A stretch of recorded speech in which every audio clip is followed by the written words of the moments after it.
Hello guys, इस episode की starting में वन वन शियान के कमरे में जा रही होती है और उस तरफ जाते हुए अपने मन में कहती है पहली बार है कि मैं उसके कमरे में जा रही हूँ। वो सामने देखती है, सामने एक बंदा बैठा होता है। उसे देखकर वो अपने मन में कहती है ये हिप्नोसिस्ट मू जॉन है। ऐसा लगता है कि शियान सोने की तैयारी कर रहा है। तो बस एक सोने की बात है, ये इतनी परेशान करने वाली कैसे हो सकती है। कल रात बहुत अच्छी सोया, शायद ये इसलिए था क्योंकि वो 3 दिन से लगातार अच्छे से नहीं सो पाया था। के बाद वो कमरे में आ जाती है। शियान कहता है मुझे बताओ कि तुम क्या कहना चाहती थी। वॉन कहती है मैं हमारे रिश्ते के बारे में बात करना चाहती हूँ। शियान कहता है हमारा रिश्ता ठीक है, वो जैसा कहती है वैसा करो। के बाद वो दोनों एक दूसरे के सामने बैठे हुए होते हैं। वॉन कहती है शियान आपको क्या लगता है कि हमारे बीच में जो रिश्ता है वो क्या है। शियान कहता है तुम मेरी हो। ये सुनकर वॉन अपने मन में कहती है फिर से वही तरीका, मैं बिल्कुल समझ नहीं पा रही हूँ। वॉन कहती है शियान मैं इतने समय में अभी तक नहीं समझ पाई हूँ कि तुम मुझे इतना पसंद क्यों करते हो।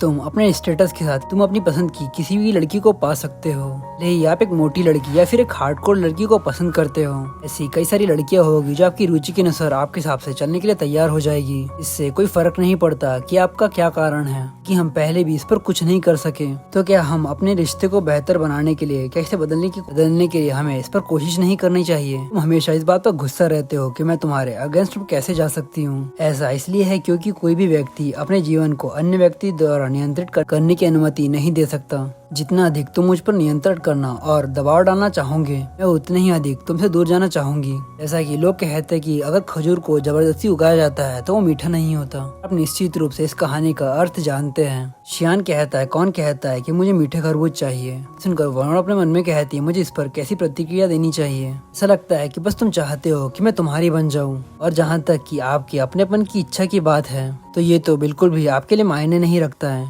ये सोच रही होती है तभी आसपास हवाएं चलने लगती है जिससे वो होश में आती है। फिर वो कहती है क्या तुम पक्का हो। और ये कहते हुए उसे किस कर लेती है और कहती है क्या तुम्हें इस बारे में पक्का पता है कि तुम्हें मीठे खरबूज पसंद नहीं है।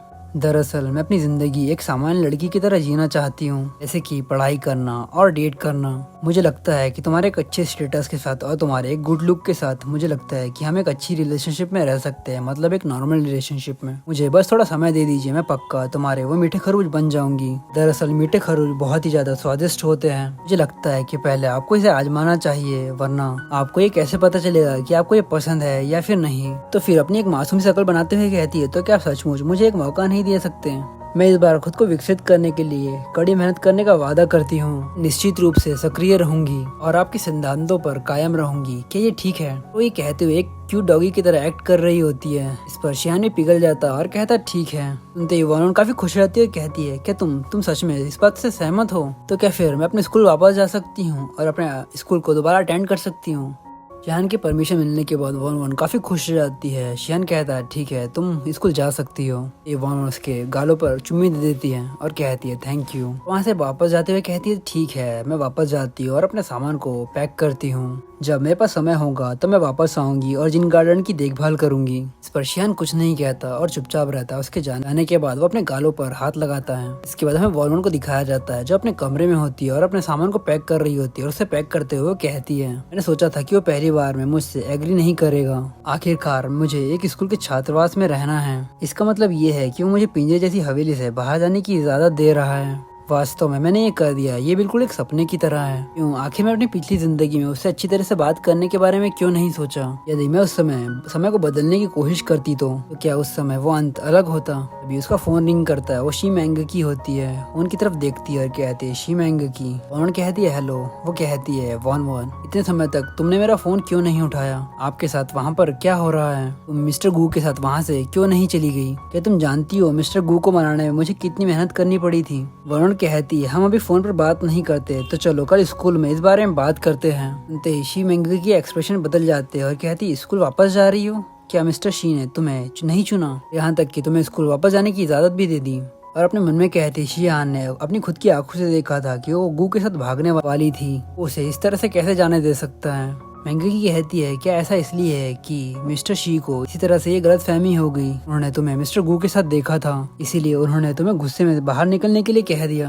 वरुण कहती है आप कैसे जानती कि शियान ने मुझे गू यूजे के साथ देखा था। उन दिनों घर पर नहीं थे, क्या आपको ये बात नहीं पता थी। शी मैंगी की कहती है मैंने अनुमान लगाया, मुझे लगा कि मिस्टर शियान को ये किसी तरह से पता चल गया। वैसे भी हम स्कूल में मिलने के बाद इस बारे में अच्छे से बात करेंगे। वरुण कहती है जरूर। और फोन कटने के बाद कहती है कोई जल्दी नहीं है शी मैंगी, कहेंगे कि हम दोनों हमारे बीच की बातों को धीरे धीरे साफ कर ही देंगे। उसके बाद हमें शियान का रूम दिखाया जाता है जहाँ पर वो हिप्नोसिस उसे सुलाने की कोशिश कर रहा होता है। वो कहता है 9 मास्टर चलो हम स्टार्ट करते हैं। ये कहते हुए अपना हिप्नोसिस स्टार्ट करता है और अपने मन में कहता है लगभग 2 घंटे हो चुके हैं जब भी मैं उनके पास जाता हूँ मुझे ऐसा महसूस होता है कि मैं एक नकली डॉक्टर हूँ। क्या फिर से ये वही लड़की हो सकती है? लेकिन शाओयी ने कहा था कि ऐसा लगता है कि वो लड़की इन दिनों इन चीजों के बारे में अच्छे से सोच रही है और वो अभी काफी जेंटल है क्योंकि उसने पहले से शियान को ट्रिगर करना बंद कर दिया था। तो इस बार फिर से मेरा हिप्नोसिस फेल क्यों हो रहा है? अभी शियान को पसीना आने लगते हैं और उसकी नींद खुलने लगती है। ये देखते ही वो डॉक्टर कहता है 9th मास्टर क्या आप आज किसी चीज से मिले?